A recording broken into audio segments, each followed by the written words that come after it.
नमस्कार। स्वागत है आपका इंडिया गेट टीवी पर। मैं हूं अजय सेतिया।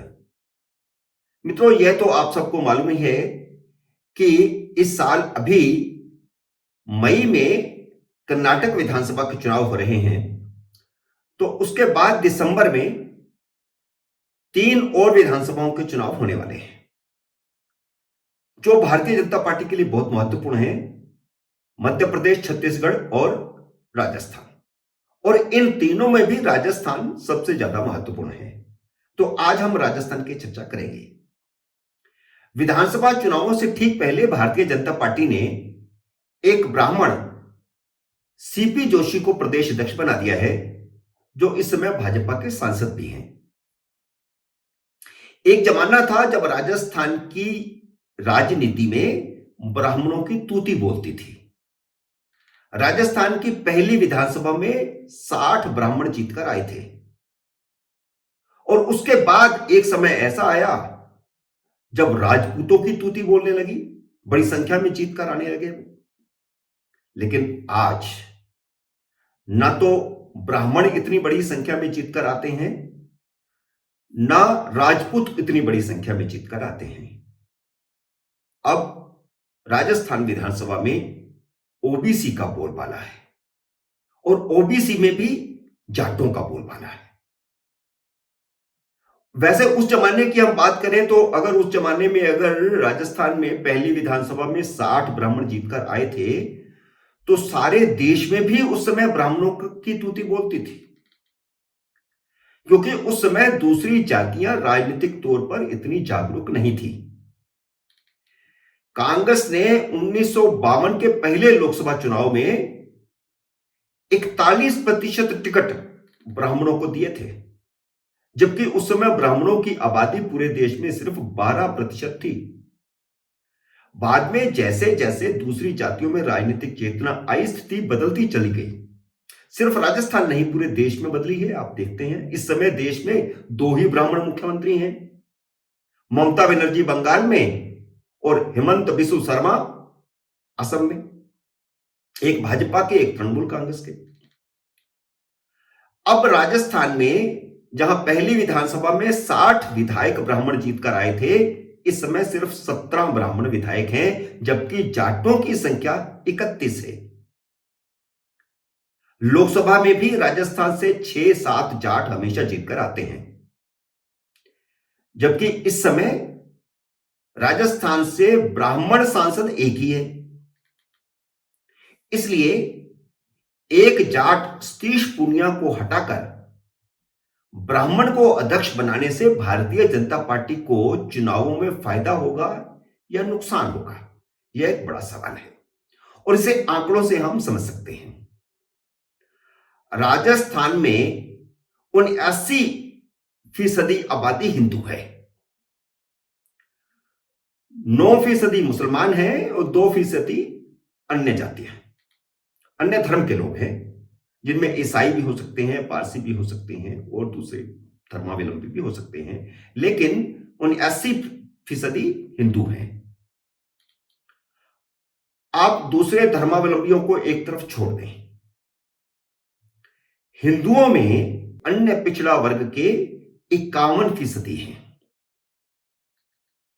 जिनमें जाट, गुर्जर, माली समेत 91 जातियां हैं। लेकिन ओबीसी में जाट सबसे ज्यादा 11-12% हैं। इसलिए वे जीतकर भी ज्यादा आते हैं, क्योंकि दूसरी जो ओबीसी की जातियां हैं उन पर वो हावी हो जाते हैं। ओबीसी के बाद अनुसूचित जनजातियों का नंबर आता है, जिनकी आबादी 18% है।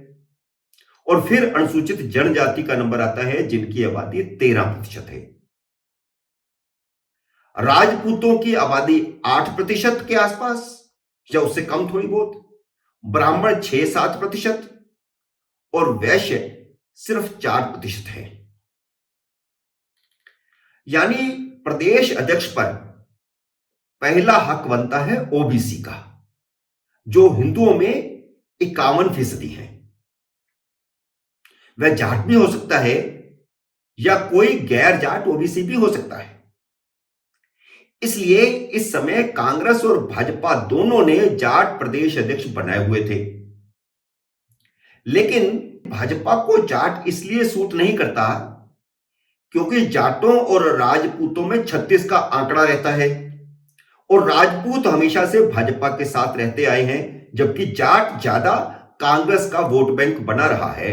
हालांकि अब इस समय नहीं है, इस समय जाट ज्यादा भारतीय जनता पार्टी के साथ है। कांग्रेस सीधे साधे तरीके से ओबीसी की राजनीति कर रही है। गैर जाट ओबीसी की राजनीति इस समय कांग्रेस कर रही है। हालांकि जाट भी उनके साथ हैं, लेकिन जितने जाट पहले कांग्रेस के साथ हुआ करते थे अब उतने नहीं हैं। कांग्रेस का सीधा सा फोकस पिछड़ी जातियों के समीकरण पर है। माली मुख्यमंत्री है, जाट प्रदेश अध्यक्ष है और गुर्जर कांग्रेस की स्टपनी है, यानी सचिन पायलट।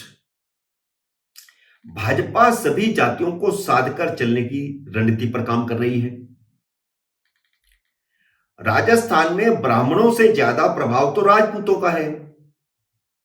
उनकी आबादी 7-8% है, लेकिन वे 50 से 60 सीटों पर असर डालते हैं और 25-26 सीटें जीतकर भी आते हैं। मैंने बताया कि जाट इस समय 31 विधायक हैं और अक्सर इतने विधायक रहते हैं हर विधानसभा में। 25-26 राजपूत होते हैं और ब्राह्मण इस समय सिर्फ 17 हैं। और ब्राह्मणों से ज्यादा तो राजस्थान में मीणा और गुर्जरों का प्रभाव है। मीणा आदिवासी में आते हैं, अनुसूचित जनजाति में आते हैं। 50 सीटों पर वे निर्णायक भूमिका में हैं। गुर्जर भी 30-40 सीटों पर प्रभाव रखते हैं, लेकिन ब्राह्मण तो 15 से 20 सीटों पर प्रभाव रखते हैं। जाट ओबीसी में शामिल हैं। वे भले ही 30-31 सीटें जीतकर आते हैं, लेकिन जाट भी 50-60 सीटों पर प्रभाव रखते हैं। इस लिहाज से किसी भी दल को सत्ता में आने के लिए ओबीसी वोट को साधना बेहद जरूरी हो जाता है। और जैसा कि मैंने पहले कहा, कांग्रेस अपना तीर निशाने पर लगाए हुए है। 2003 और 2013 के विधानसभा चुनाव में मुख्यमंत्री वसुंधरा राजे ने जाति कार्ड खेलते हुए कहा था कि वह जाटों की बहू है, राजपूतों की बेटी है और गुर्जरों की समधन है, क्योंकि वसुंधरा के बेटे की शादी गुर्जर परिवार में हुई है। इन तीनों जातियों की राज्य की राजनीति की दिशा तय करने में बड़ी भूमिका रहती है। हालांकि राजपूत और जाट परस्पर विरोधी माने जाते हैं, लेकिन वसुंधरा राजे के साथ यह समीकरण फिट बैठता है। इस बार चुनाव से पहले जातीय सम्मेलनों का शुरू होना यह बता रहा है कि चुनाव में जातीय राजनीति बहुत ज्यादा हावी रहेगी। पिछले 2 सप्ताह पर नजर डालें तो जाट और ब्राह्मण समाज ने बड़ी बड़ी सभाएं करके अपनी ताकत दिखाई है। 5 मार्च को जहां जयपुर में जाट महाकुंभ हुआ, तो वहीं 19 मार्च को जयपुर में ही ब्राह्मण महापंचायत हुई। अब 2 अप्रैल को राजपूतों की एक बड़ी पंचायत भी जयपुर में होने जा रही है। भारतीय जनता पार्टी क्योंकि केंद्र में सत्ता में है, तो उसके पास जातियों को साधने के ज्यादा संसाधन मौजूद हैं। उन संसाधनों का इस्तेमाल करते हुए भारतीय जनता पार्टी ने अपनी तरफ सबको रेवटियां बांटने का काम किया है। केंद्र में एक राजपूत गजेंद्र सिंह शेखावत मंत्री हैं, एक एससी अर्जुन राम मेघवाल मंत्री हैं और 2 ओबीसी कैलाश चौधरी और भूपेंद्र यादव मंत्री हैं। हालांकि भूपेंद्र यादव मूल रूप से हरियाणा के हैं, लेकिन उनका लालन पालन, शिक्षा दीक्षा सब जो है राजस्थान में हुई और वह राजस्थान से ही एक तरह से माने जाते हैं। लोकसभा अध्यक्ष ओम बिरला वैश्य वर्ग से आते हैं, जबकि जाट वर्ग के नाते जगदीप धनखड़ को उपराष्ट्रपति बनाया गया है। हालांकि उनका राजस्थान के जाटों पर नाम मात्र का प्रभाव भी नहीं है, वह अलग बात है। लेकिन जाट प्रतिनिधित्व है। एक तरह से भारतीय जनता पार्टी ने सबको खुश करने की कोशिश की है, क्योंकि ब्राह्मण किसी सीट पर नहीं था, इसलिए ब्राह्मण को प्रदेश अध्यक्ष बना दिया है। अब इसके अलावा एक और बात कि अश्विनी वैष्णव, जो कि मूल रूप से राजस्थान के हैं, उनको उड़ीसा से राज्यसभा में लाया गया है। वैसे तो वे ब्राह्मण हैं, लेकिन राजस्थान में वैष्णव बैरागी ओबीसी में शामिल हैं, तो उन्हें दोहरा लाभ है कि वे ब्राह्मण भी हैं और ओबीसी भी हैं। राजस्थान चेहरा दिखाकर जातीय राजनीति को साधना बहुत जरूरी है। राजस्थान के जातीय समीकरणों की वास्तविकता को नजरअंदाज करके नरेंद्र मोदी राजस्थान में वसुंधरा राजे को मुख्य भूमिका से किनारे करने के कई प्रयास कर चुके हैं।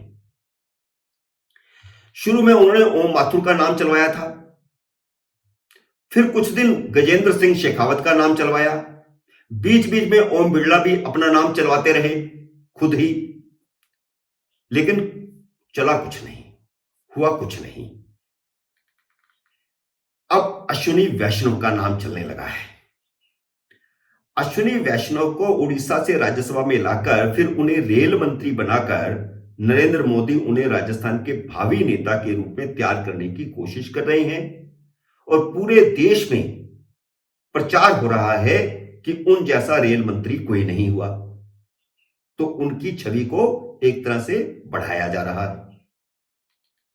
हाल ही में हुई राजस्थान की ब्राह्मण महापंचायत में अश्विनी वैष्णव पहुंचे हुए थे। अब वो वैसे राजस्थान में ओबीसी हैं, लेकिन अगर व्यापक रूप में देखा जाए तो वे ब्राह्मण हैं। तो आमतौर पर राजनीतिक रूप से ज्यादा सक्रिय नहीं रहने वाले अश्विनी वैष्णव इस पंचायत में नारे लगाते हुए भी दिखाई दिए।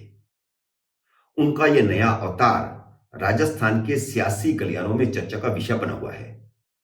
उनका इस तरह पंचायत में पहुंचना, ब्राह्मण पंचायत में पहुंचना, कई तरह के सियासी संकेत देता है। क्या नरेंद्र मोदी अब उन्हें वसुंधरा राजे के विकल्प के तौर पर देख रहे हैं? यह है बड़ा सवाल। मित्रों, उम्मीद है मेरा यह विश्लेषण आपको पसंद आया होगा। इसे लाइक करिए, शेयर कीजिए, और अगर आपने मेरे YouTube चैनल को सब्सक्राइब नहीं किया तो कृपया सब्सक्राइब कीजिए और घंटी का बटन भी दबाइए, ताकि जैसे मेरा नया वीडियो आए आपको सूचना आए। मेरे नए वीडियो का करिए इंतजार। तब तक नमस्कार।